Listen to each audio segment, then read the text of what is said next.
memasak kari jani. Kita masukkan kita punya mas, kita masukkan kita punya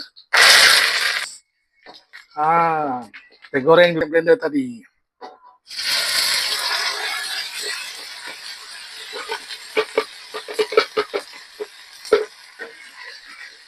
Guys, kita masukkan kita punya kita masukkan serbuk kari.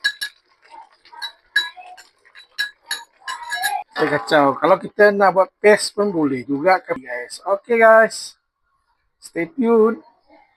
Oke guys, kita punya kari ini agak sedikit agak kering. Kita masukkan sedikit air.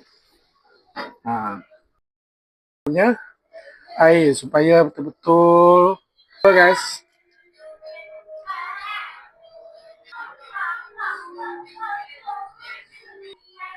Kita punya daging babi ini guys. Berat.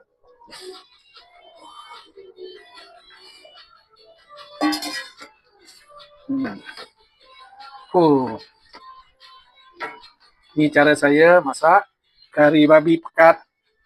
Ini dipanggil kari babi pekat tanpa santan guys. Kalau dengan santan lagi cun.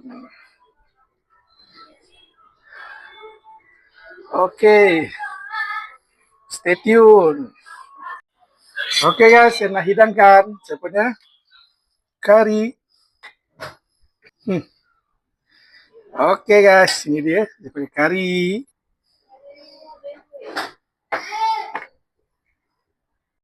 Oke guys, ini dia kita punya kari jani saya ataupun kari babi.